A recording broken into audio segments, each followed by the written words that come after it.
Sanjiv Saklani. I'm the Managing Director of A2Z Infraservices, which is into facilities management. Okay, A2Z Group actually has three companies. So they are into EPC business, and they're into waste management, and they're into facilities management. This company was first started in 2002 by Mr. Amit Mittal, and he was the first-time entrepreneur.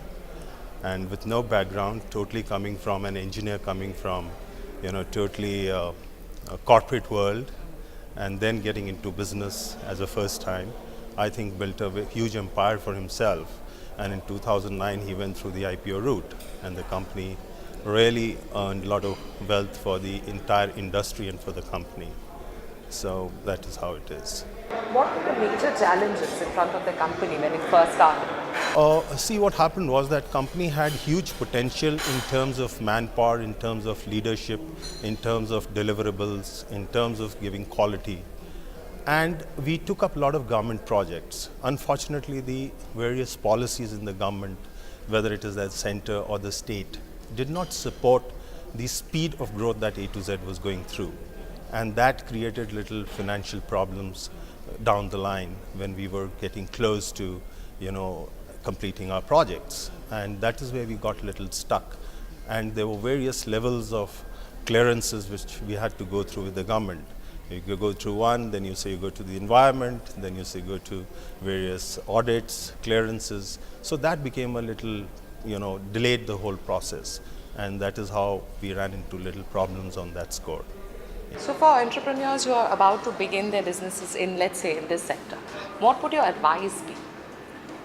My advice to them would be that we must get into projects where we have these clearances in place. We must speak to the concerned people, try to anticipate the various problems and challenges that you're likely to face, and go to the requisite departments, ministries at appropriate level and say, well, sir, I'm investing my time, my knowledge, my competence, finance, everything.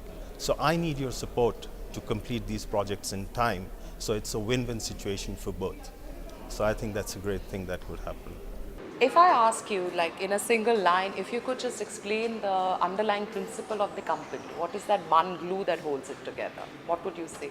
I think one great thing is to believe in your team and leadership, which really takes you a long way, because after all, end of the day, it's the people who deliver. So if the leader believes in the team and the team believes in the leader, it's always a success story. It's interesting you talked about leadership. So tell me, what are the challenges of a leader in a team?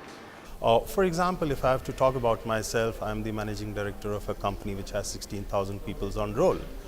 And to manage 16,000 people is a sizable number.